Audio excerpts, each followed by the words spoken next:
दोपहर का समय है। निशा बाजार से भारी थैला लटकाए घर की ओर आ रही थी। उसके साथ उसकी सहेली सरिता भी है।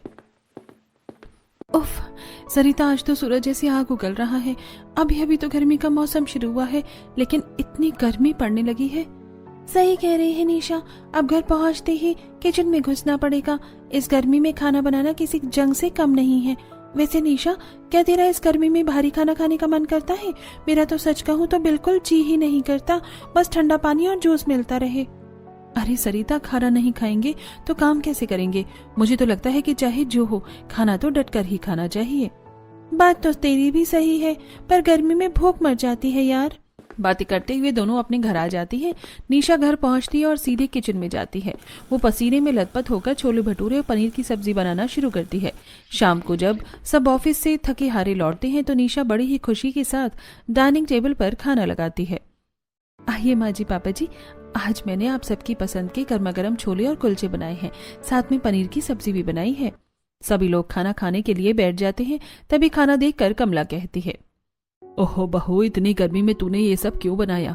तू ऐसा कर, मेरे लिए दोपहर की कोई सब्जी बची हो तो वही ला दे। अरे माँ जी, आप क्या कह रही हैं? मैंने कितनी मेहनत से ये सब बनाए हैं। अब थोड़ा सा खाकर तो देखो, आपको बहुत अच्छा लगेगा। ताज़ा खाना है माँ जी।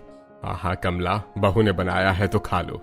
वैसे आज मैंने भी सोचा था घर जाकर कुछ हल्का खाना खाऊंगा, पर चलो, अब तुमने इतनी मेहनत से बनाया है तो खा लेते हैं। भाभी, वैसे तो छोले कुलचे मेरे फेवरेट हैं, पर ये मुझे ठंड में ज्यादा अच्छे लगते हैं। मुझे भी दो निशा, आज भूख तो बहुत जोर से लगी है। ऑफिस में बहुत काम था। चलो भाई, सब लोग खाना शुरू करते हैं। सब लोग खाना खाना शुरू करते हैं, लेकिन निशा देख रही है कि कोई भी अच्छे से खाना नहीं खा रहा है। नाश्ता लगाती है और सबकी टिफिन पैक करती है। ये लीजिए आप सबका टिफिन, अब जल्दी से नाश्ता कर लो। सभी लोग नाश्ता करने बैठते हैं और देखते हैं कि निशा ने आलू के पराठे और पालक के पकौड़े बनाए हैं। ये देखकर अंकित कहता है, ये क्या निशा, तुमने इतनी भारी नाश्ता क्यों बनाया है? गर्मी में तो भारी नाश्ता करने का मन ही नहीं करता। अरे आप लोग खाकर तो देखिए, पराठे बहुत अच्छे बने हैं। सभी लोग टेबल पर बैठकर नाश्ता करते हैं और अपना अपना टिफिन लेकर ऑफिस चले जाते हैं। सबके जाने के बाद निशा घर के काम निपटाती है और कपड़े धोने के बाद उन्हें छत पर फैलाने जाती है। निशा कपड़े फैला रही थी, तभी वो देखती है कि सरिता भी सामने अपनी छत पर कपड़े फैला रही है। सरिता, ये छत है या रेगिस्तान? पैर जल रहे हैं मेरे। आज तो कपड़े फैलाने में भी जान निकल रही है। एक तो यहाँ इतनी गर्मी है, फिर अभी किचन में जाकर गर्मी में खाना भी बनाना है। देख निशा, तू ना अपने पति से कहकर किचन में एक एग्जॉस्ट फैन लगवा ले। जब से मेरे यहाँ किचन में एग्जॉस्ट फैन और वो छोटा वाला कूलर लगा है, तब से मुझे बहुत राहत है। सारी उमस बाहर निकल जाती है। हाँ यार, इस बारे में तो मैंने कभी सोचा ही नहीं था। मैं आज अंकित से बात करती हूँ।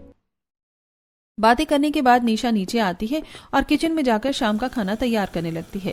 गर्मी की वजह से निशा पसीने से तर हो गई थी और मन ही मन सोच रही थी, गर्मी में खाना बनाना बड़ा मुश्किल काम है, लेकिन मुझे अपने परिवार के लिए ये मुश्किल काम तो करना ही पड़ेगा। ऐसा करती हूँ, वेज पुलाव और चने मसाले वाली दाल बना लेती हूँ। सुबह भी ये लोग अच्छी तरह खाना खाकर नहीं गए थे, कम से कम अभी खा लेंगे। यही सोचकर निशा गर्मी में भी खुश होते हुए खाना बनाने लगती है। शाम को सब ऑफिस से आते हैं और खाना खाने बैठते हैं। निशा सभी का खाना लगाती है, तभी खाना खाते हुए विश्वनाथ कहते हैं, बेटा निशा, गर्मी ने तो मार ही डाला। गरम गरम खाना तो गले के नीचे नहीं उतर रहा है। मन ही नहीं कर रहा है कुछ खाना खाने का, बस मन करता है कुछ ठंडा मिल जाए। हाँ पिताजी, आप सही कहते हैं। ये गरम गरम खाना तो पेट में और आग लगाता है, बिल्कुल खाने का मन नहीं करता। अरे भैया, इस मसाले की खुशबू से तो मेरा मन और भारी हो जाता है। भाभी, कुछ हल्का फुल्का ही बना लिया करो। वैसे पिताजी, अगर खाने में कुछ ठंडा ठंडा मिल जाता ना तो खाने का मजा ही कुछ और होता। अरे अब तुम लोग कितनी बातें करोगे, चलो चुपचाप खाना खा लो। कमला के ऐसा कहने पर सभी लोग खाना खाने लगते हैं, लेकिन सभी थोड़ा थोड़ा खाना खाकर उठ जाते हैं और अपने अपने कमरे में चले जाते हैं। तब बर्तन उठाते हुए निशा मन ही मन सोचती है, हे भगवान, अगर मेरे परिवार वाले अच्छे से खाना नहीं खाएंगे तो ये लोग काम कैसे करेंगे? कमजोरी आ जाएगी सबको। मुझे कुछ भी करके अपनी रसोई को ठंडा करना पड़ेगा ताकि मेरे परिवार वाले चैन से खाना खा पाएं। दोपहर के सारे काम खत्म करके निशा अपने कमरे में बैठती है और YouTube पर सर्च करना शुरू करती है।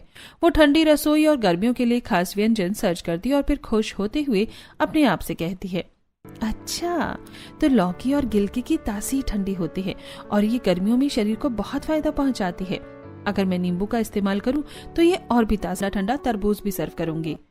तरबूज रखने के बाद निशा अपने कमरे में जाकर आराम करती है। शाम को सभी लोग घर आते हैं तो निशा सभी के लिए ठंडा खाना और ठंडा तरबूज सर्व करती है। एक निवाला चखने के बाद अंकित कहता है, निशा ये खाना खराब क्यों लग रहा है? ये ताज़ा बना है ना? मैंने इसे दोपहर में ही बना कर रख दिया था। आप लोग कह रहे थे ना कि गर्म खाना आपको अच्छा नहीं लगता, तो मैंने सोचा कि आज ठंडा खाना खिलाती हूँ। अरे बहू, गर्मी का मौसम है और रसोई तो इतनी गर्म रहती है और ये खाना खराब होने लगा है। ऐसा करते हैं, आज हम लोग ठंडा ठंडा तरबूज खाकर ही सो जाते हैं। ऐसा कहकर सभी लोग तरबूज खाकर अपने अपने कमरे में चले जाते हैं। कमला ये सब देखकर मन ही मन सोचती है, निशा कितनी मेहनत करके अलग अलग तरह से अपनी रसोई को ठंडा करने की कोशिश कर रही है, लेकिन ये लोग हर दिन कोई ना कोई कमी निकाल ही देते हैं। मुझे इन लोगों से बात करनी चाहिए। यही सोचकर कमला अंकित के कमरे में जाती है और उससे कहती है, बेटा, निशा लगातार अपनी रसोई को ठंडा करने की कोशिश कर रही है ताकि हम लोग खाना अच्छी तरह से खाएं और तुम लोग इस पर ध्यान ही नहीं दे रहे हो। माँ, तुम्हें तो पता है ना कि अभी हमारे सिर पर जो मुसीबत है, हमारा पूरा ध्यान उसी पर है। हम खाना खा लेते हैं तो वही बड़ी बात है। निशा को इतना परेशान नहीं होना चाहिए। आप उसे समझाती क्यों नहीं है? बेटा, निशा भी अभी शादी करके हमारे घर आई है। मैं उसे सब कुछ बताकर परेशान और दुखी नहीं करना चाहती हूँ, इसलिए तुम कोशिश करना कि इस परेशानी में भी निशा के लिए थोड़ा समय निकाल सको। बातें करने के बाद कमला अपने कमरे में चली जाती है। अगले दिन शाम को जब सभी लोग खाना खाने बैठते हैं तो निशा फ्रिज से निकालकर ठंडा ठंडा खाना सभी को सर्व कर देती है। उसने खाना पहले ही बनाकर फ्रिज में रख दिया था ताकि वो ठंडा हो जाए और खराब ना हो। उसने फ्रिज में सलाद भी काट कर रख दिया था। आज मैंने खाना पहले ही बना दिया था ताकि वो बहुत गर्म ना हो, और ये रहा फ्रिज का ठंडा सलाद और खाना। निशा, फ्रिज में रखने से देखो रोटियां कितनी कड़ी हो गई हैं और चावल भी कितने कड़क हो गए हैं, दाल भी जम गई है। फ्रिज का रखा खाना कौन खाता है? हाँ भाभी, सिर्फ सलाद ही अच्छी लग रही है, ठंडी ठंडी। खाना तो कुछ ज्यादा ही ठंडा हो गया है। ऐसा कहकर सभी लोग जैसे तैसे खाना खाते हैं और अपने अपने कमरे में चले जाते हैं। कुछ दिन बाद मोहल्ले की पड़ोसन वैशाली आती है और कहती है, कमला, कल मेरे पोते का जन्मदिन है, तो अपने परिवार के साथ जरूर आना। हाँ वैशाली, हम लोग जरूर आएंगे। वैशाली के जाने के बाद निशा अपनी सास से कहती है, माँ जी, मोहल्ले में पार्टी है, अगर पूरा परिवार चलेगा तो बहुत अच्छा लगेगा, हम सबका मन बदल जाएगा। ठीक है बहू, शाम को सबसे बात करेंगे। शाम को सभी लोग घर आते हैं और विश्वनाथ कहते हैं, बहू, आजकल तू ठंडे ठंडे व्यंजन बनाती है तो खाना खाने का मन भी करता है। आज क्या बनाया है? जल्दी से लगा दे, भूख लग रही है। पिताजी, आज तो मैंने कुछ नहीं बनाया क्योंकि आज वैशाली चाची के यहाँ पार्टी है और उन्होंने हम सबको बुलाया है, तो हम सब आज वहाँ जाएंगे। नहीं बहू, मेरा तो मन नहीं है, तुम लोग चले जाओ। सॉरी भाभी, मुझे एक प्रोजेक्ट पर काम करना है, मैं नहीं जा पाऊंगी।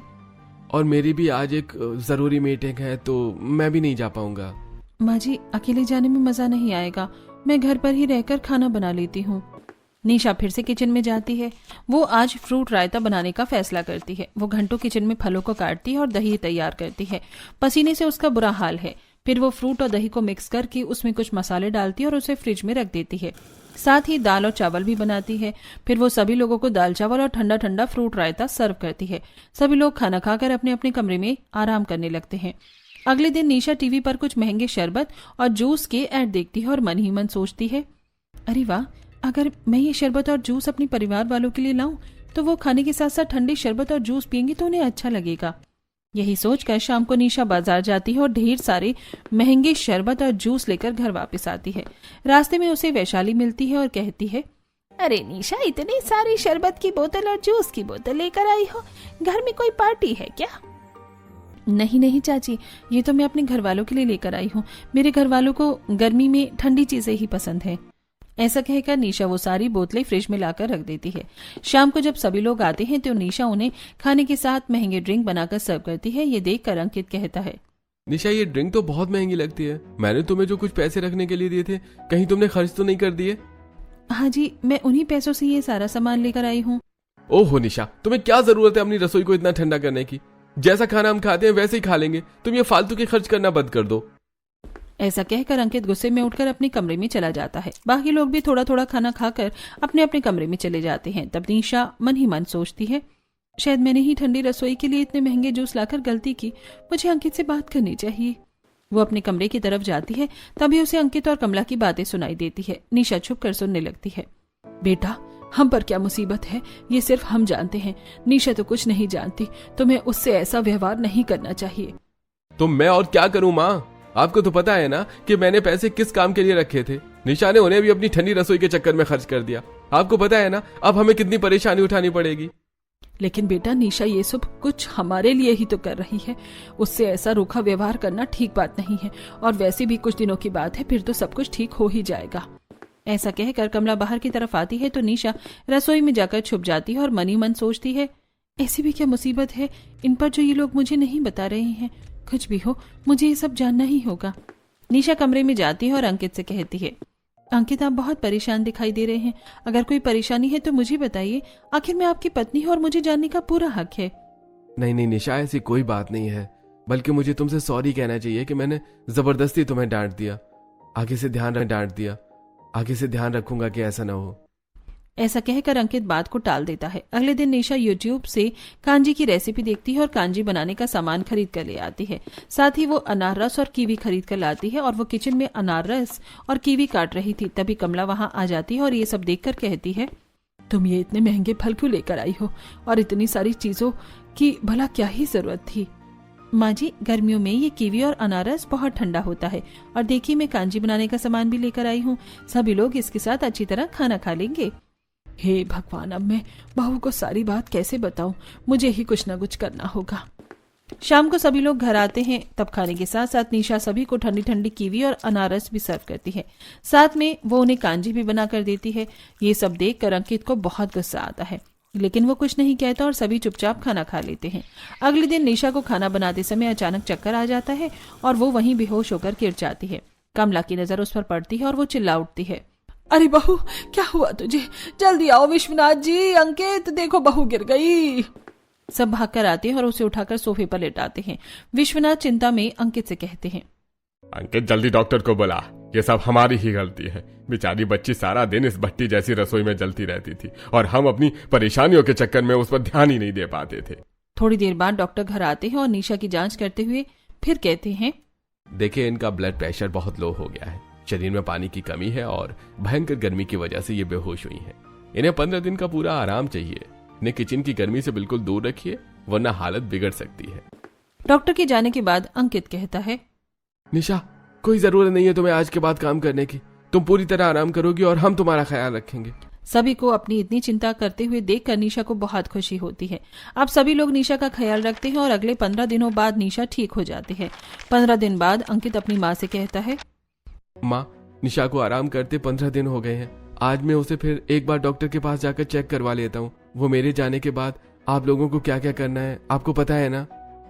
हाँ भैया आप चिंता मत कीजिए, आपके पीछे सब कुछ वैसा ही होगा जैसा आप चाहते हैं। अब अंकित निशा को डॉक्टर के पास ले जाता है। डॉक्टर चेकअप करके बताता है कि निशा बिल्कुल ठीक है। थोड़ी देर बाद अंकित और निशा घर लौटते हैं और निशा देखती है कि घर में अंधेरा है। ये देखकर निशा कहती है, अरे घर में इतना अंधेरा क्यों है? भाभी अभी भी लाइट चली गई है इसीलिए अंधेरा है। वैसे निशा मुझे प्यास लगी है, जरा रसोई में जाकर एक गिलास पानी तो लेकर आना। निशा जैसे ही किचन की तरफ बढ़ती है वो देखती है कि मेज पर बहुत सारी ठंडी डिशेस हैं, फ्रूट क्रीम, मलाईदार लस्सी और ताजे फलों का सलाद। अरे ये सब किसने बनाया? ये सब मेरे लिए है क्या? हाँ निशा ये सब तुम्हारे लिए है और आज तुम्हारा जन्मदिन भी है। अचानक लाइट जल जाती है और घर रोशनी से जगमगा उठता है। सामने एक बड़ा केक रखा है और पूरा परिवार हैप्पी बर्थडे गा रहा है। मेरा जन्मदिन, मैं तो बिल्कुल भूल ही गई थी। आप लोग कितने अच्छे हैं, पर मैं अपनी रसोई को आपके लिए ठंडा नहीं कर पाई, मुझे इसका दुख है। हाँ बेटा, हमें तुम्हें कुछ बताना है। हम सब लोन को लेकर बहुत तनाव में थे, इसीलिए ओवर वर्क कर रहे थे और तुम्हें समय नहीं दे पा रहे थे, और इसीलिए तुम्हारे ज्यादा खर्च करने पर अंकित गुस्सा कर रहा था क्योंकि उसे लोन की किश्त भी भरनी थी। पर आज तुम्हारा जन्मदिन है और खुशखबरी ये है कि लोन पूरा खत्म हो गया है। और ये देखो निशा, आज ही मेरा प्रमोशन लेटर भी आया है। ये रहा तुम्हारा असली गिफ्ट। अब हमारी सारी मुश्किलें खत्म हो गई हैं। ये तो बहुत अच्छी खबर है। अब निशा खुश होकर केक काटती है और सभी को खिलाती है। तभी अचानक डोरबेल बजती है। मानसी बाहर की तरफ भागती है और कमला कहती है, अभी एक और सरप्राइज बाकी है, बहू बाहर देखो। तभी दो आदमी कुछ बड़े बड़े डिब्बे लेकर वहां आते हैं और रसोई में जाकर कुछ काम करने लगते हैं। ये देखकर निशा कहती है, अरे ये सब क्या हो रहा है? ये लोग रसोई में क्या कर रहे हैं? थोड़ी देर रुको, तुम्हें सब पता चल जाएगा। दोनों मजदूर अपना काम कर कर चले जाते हैं। तब पूरा परिवार निशा को रसोई में लेकर आता है। निशा देखती है कि रसोई में एग्जॉस्ट फैन, एसी और ऑटोमेटिक मशीनें लग गई थी। अंकित कहता है, निशा ये एक ऑटोमेटिक कुकिंग मशीन है। निशा ये AI तकनीक से चलती है। इसमें तुम्हें बस सामान डालना है और ये खुद ब खुद खाना बनाकर तैयार कर देगी। अब तुम्हें घंटों किचन की गर्मी में खड़े नहीं होने की जरूरत है।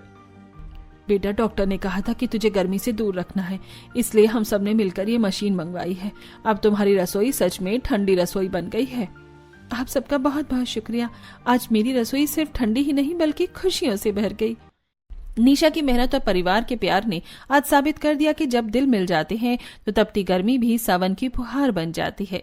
अब निशा का पूरा परिवार खुशी खुशी रहने लगता है। निशा की मेहनत और परिवार का प्यार आखिर रंग लाता है। कमरे में चले जाते हैं। तब बर्तन उठाते हुए निशा मन ही मन सोचती है, हे भगवान, अगर मेरे परिवार वाले अच्छे से खाना नहीं खाएंगे तो ये लोग काम कैसे करेंगे? कमजोरी आ जाएगी सबको। मुझे कुछ भी करके अपनी रसोई को ठंडा करना पड़ेगा ताकि मेरे परिवार वाले चैन से खाना खा पाए।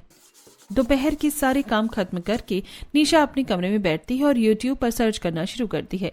वो ठंडी रसोई और गर्मियों के लिए खास व्यंजन सर्च करती है और फिर खुश होते हुए अपने आप से कहती है, अच्छा, तो लौकी और गिलकी की तासी ठंडी होती है और ये गर्मियों में शरीर को बहुत फायदा पहुंचाती है।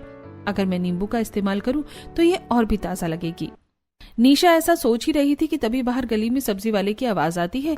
निशा तुरंत बाहर जाती है और सब्जी वाले से कहती है, भैया लौकी और गिलकी दे दो और थोड़े नींबू और टमाटर भी देना। आज मैं कुछ हल्का और ठंडा बनाऊंगी। निशा सब्जी वाले से सब्जियां खरीदती है और किचन में जाती है और खाना बनाना शुरू करती है। सबसे पहले वो लौकी काटती है और कुछ सूखे मसालों को तवे पर रोस्ट करके उन्हें मिक्स करके पीस लेती है। फिर मसाले डालकर लौकी को तड़का देकर सब्जी बना लेती है और नींबू का रस डालकर सब्जी तैयार कर लेती है। साथ में दाल, चावल, रोटी और प्याज टमाटर का सलाद भी बनाती है। वो लौकी की सब्जी में नींबू का रस ऊपर से डालती है। फिर शाम को सभी लोग घर वापस आते हैं और वो उन्हें खाना सर्व करती है और कहती है, पापा जी, आज मैंने बहुत हल्का खाना बनाया है। ये लौकी की सब्जी, इसमें नींबू भी डाला है। ये खाइए, आपको अच्छा लगेगा। बेटा, सब्जी तो तासीर में ठंडी है पर खाना तो फिर भी गर्म ही है ना। इस गर्मी में गरम गरम रोटी सब्जी खाना बहुत भारी लग रहा है और पता नहीं क्यों कल से मेरा पेट भी कुछ खराब सा लग रहा है। शायद वो कल के छोले कुलचे की वजह से। ऐसा कहकर विश्वनाथ और बाकी सभी लोग खाना खाना शुरू करते हैं, लेकिन कोई भी बहुत अच्छी तरह से खाना नहीं खाता। तब निशा कहती है, ओह पापा जी, मुझे लगा था आप लोगों को ये पसंद आएगा, पर आपने तो सिर्फ एक रोटी खाई। भाभी, मसाले तो कम है पर कुछ और कमी लग रही है। ऐसा लग रहा है कुछ ठंडा मिल जाता तो खाने का मजा ही आ जाता। हाँ मानसी, बस ऐसा लग रहा है कि ठंडा पानी पी लूं। सभी लोग खाना खाना शुरू करते हैं। पहले की अपेक्षा आज वो लोग 2-2 रोटी खाते हैं। तब निशा मन ही मन सोचती है, चलो अच्छा है, आज मैंने इतनी मेहनत करके खाना बनाया है तो सब लोगों ने फिर भी खा ही लिया, लेकिन मुझे अपनी रसोई को और ठंडा करना होगा ताकि मेरे परिवार वाले अच्छी तरह से खाना खा सके। वैसे भी सभी लोग बाहर जाते हैं, पेट अच्छे से नहीं भरेगा तो काम कैसे करेंगे। ऐसा सोचते हुए निशा डाइनिंग से बर्तन उठाती है और रसोई में जाकर सारा काम खत्म करती है। फिर अपने कमरे में जाकर आराम करती है। अगले दिन सभी के जाने के बाद फिर निशा अपने आप से कहती है, ऐसा करती हूँ, आज फिर YouTube पर ठंडी रसोई सर्च करती हूँ। ऐसा कहकर वो YouTube में ठंडी रसोई सर्च करना शुरू करती है। वो देखती है कि गर्मियों में गर्म मसालों की जगह कुछ ठंडे मसालों का इस्तेमाल करना चाहिए। ऐसे ही शाम हो जाती है। निशा किचन में जाती है और खाना बनाना शुरू करती है। निशा को काफी गर्मी लग रही थी और वो बार बार पसीना पहुंच रही थी। साथ ही वो मन ही मन सोच रही थी, हे भगवान, इतनी गर्मी में किचन में मेरा तो 2 मिनट भी खड़े रहने का मन नहीं करता, लेकिन खाना तो बनाना ही पड़ेगा। तभी कमला रसोई के दरवाजे पर आकर खड़ी होती है और देखती है कि निशा गर्मी में कितनी परेशान होकर खाना बना रही थी। वो मन ही मन सोचती है, हे भगवान, कितनी गर्मी है। बेचारी मेरी बहू इतनी गर्मी में भी इतना समय किचन में रहकर हम लोगों के लिए अच्छा खाना बनाती है ताकि हम पेट भरकर खा सके, और एक हम हैं कि अपनी ही चिंता में खोए रहते हैं। अब मैं बहू को कैसे बताऊं कि अभी घर के सभी लोग कितने ज्यादा परेशान हैं। ऐसा सोचते हुए कमला वहां से चली जाती है। इधर निशा जीरा, सौंफ और धनिया को भूनकर एक खास पाउडर तैयार करती है। वो गिलकी और टमाटर की चटनी बनाती है और उस पर ये मसाले छिड़कती है। शाम को सभी लोग आते हैं तो निशा सभी के लिए खाना परोसती है। खाना देखकर विश्वनाथ कहते हैं, अरे वाह, आज तो मसाले हट गए तो खाना थोड़ा ठीक लग रहा है। आज तो मेरा थोड़ा खाने का मन भी कर रहा है। स्वाद बहुत अच्छा है बहू। सच में पापा जी, मुझे बहुत खुशी हुई। और सब्जी लीजिए ना। हाँ निशा, आज वाकई हल्का लग रहा है। तुमने बहुत अच्छा दिमाग लगाया, लेकिन रोज रोज अगर तुम ये सही कह रही हैं, मुझे सब्जियों के अलावा अपनी ठंडी रसोई में कुछ और भी शामिल करना होगा जिससे ये लोग पूरी तरह संतुष्ट हो सके। आखिर रसोई को ठंडा बनाना और अपने परिवार का पेट भरकर खाना खिलाना भी तो मेरी ही जिम्मेदारी में शामिल है। अगले दिन दोपहर का समय है। निशा अपने कमरे में लेटी हुई किचन में कुछ नया करने का सोच रही थी। तभी उसकी सहेली सरिता का फोन आता है। हेलो सरिता, कैसी है तू? मैं तो ठीक हूँ, पर तू आजकल कहाँ गायब है? न बाहर दिखती है और न ही फोन उठाती है। क्या बताऊं यार, सारा दिन किचन में और घर की सफाई में निकल जाता है। घर में इतनी है कि फोन हाथ में रखने का भी मन नहीं करता। बस काम खत्म हो और पंखे के नीचे बैठूं। हाँ यार, वो तो है, पर मैं तो अभी मस्त ठंडी ठंडी बूंदी का रायता पी रही हूँ। इसे बनाकर मैंने 2 घंटे पहले फ्रिज में रख दिया था। ये इतना ठंडा हो गया है कि पीने में मजा आ जाता है। इससे शरीर को जो ठंडक मिलती है उसका कोई जवाब ही नहीं। बूंदी का रायता? अरे हाँ, ये तो मैंने सोचा ही नहीं। रायता तो गर्मियों के लिए अमृत है। थैंक यू सरिता, तूने बहुत अच्छा आइडिया दिया। आज मैं सभी के लिए बूंदी का रायता ही बनाऊंगी। अब निशा तुरंत घर से निकलती है और पास वाली किराने की दुकान पर जाकर दही लेकर आती है। अब किचन में जाकर दही को एक बर्तन में निकालकर उसे बीटर से अच्छी तरह फेंटती है। फिर डिब्बे से बूंदी निकालकर उसमें डालती है और अपना बनाया हुआ मसाला भी उस पर छिड़क देती है। साथ में काला नमक और हरी धनिया भी डालती है और फिर उसे फ्रिज में रखते हुए अपने आप से कहती है, आज तो सभी लोग रायता देखकर बहुत खुश हो जाएंगे और पेट भरकर खाना खाएंगे। यही सोचकर निशा खाना बनाना शुरू करती है। वहाँ खाने में दाल चावल, आलू पालक की सब्जी, रोटी और धनिया टमाटर की चटनी बनाती है। रात को जब सब डाइनिंग टेबल पर बैठते हैं तो रायता देखकर सबके चेहरे खिल जाते हैं। कमला कहती है, अरे वाह बहू, आज तो तूने रायता बनाया है, ये देखकर ही मन ठंडा हो गया। भाभी, ये रायता तो बहुत जबरदस्त बना है। मैं तो आज रोटी रायते से ही खा लूंगी। सच में बहू, आज तो मजा आ गया। तुमने बहुत अच्छा दिमाग लगाया। रायते ने खाने का स्वाद बढ़ा दिया और गर्मी का एहसास कम कर दिया। निशा, कल मेरे टिफिन में भी तुम बूंदी का रायता ही रख देना। दोपहर की गर्मी में ऑफिस में ये खाकर मन ठंडा हो जाएगा। जरूर अंकित, मुझे बहुत अच्छा लगा कि आप सबको ये पसंद आया। अगले दिन घर पर विश्वनाथ की बड़ी बहन अपनी बहू के साथ घर आती है। निशा ने बहुत मेहनत से सबके लिए खाना बनाया है। बातें करने के बाद सभी लोग खाना खाने बैठते हैं। खाना देखकर बुआ जी की बहू धीरे से बुआ जी से कहती है, माँ जी, खाना तो ठीक है, पर हमारे यहाँ जैसा माहौल नहीं लग रहा। गर्मी बहुत लग रही है यहाँ, और इस गर्मी में यहाँ हमें छाछ भी नहीं मिल रही। बुआ जी, आप लोग क्या बातें कर रहे हैं? अगर खाने में कोई कमी है तो मुझे बताइए ना। नहीं बेटा, कमी नहीं है। बस मेरी बहू कह रही थी कि गर्मियाँ इतनी पड़ रही हैं तो हम तो सुबह सुबह मही की छाछ का रायता पीते हैं। उसमें काला नमक और भुना हुआ जीरा डाल देते हैं। उसे पीने से दिन भर भूख भी अच्छी लगती है और गर्मी भी नहीं सताती। अरे ये तो बहुत अच्छी बात है। मैं कल ही मही मंगाती हूँ और मही की छाछ बनाती हूँ। मेहमानों के जाने के बाद अगले दिन निशा बाजार से मही खरीद कर लाती है और उसमें काला नमक, जीरा और पुदीना डालकर सबके लिए ताज़ा छाछ बनाती है।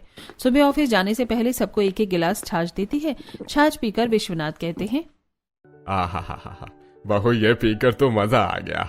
आज ऑफिस में गर्मी कम लगेगी। हाँ भाभी, मुझे तो ये छाछ भी बहुत पसंद आई। गरम गरम खाने से तो बहुत अच्छी है ये छाछ।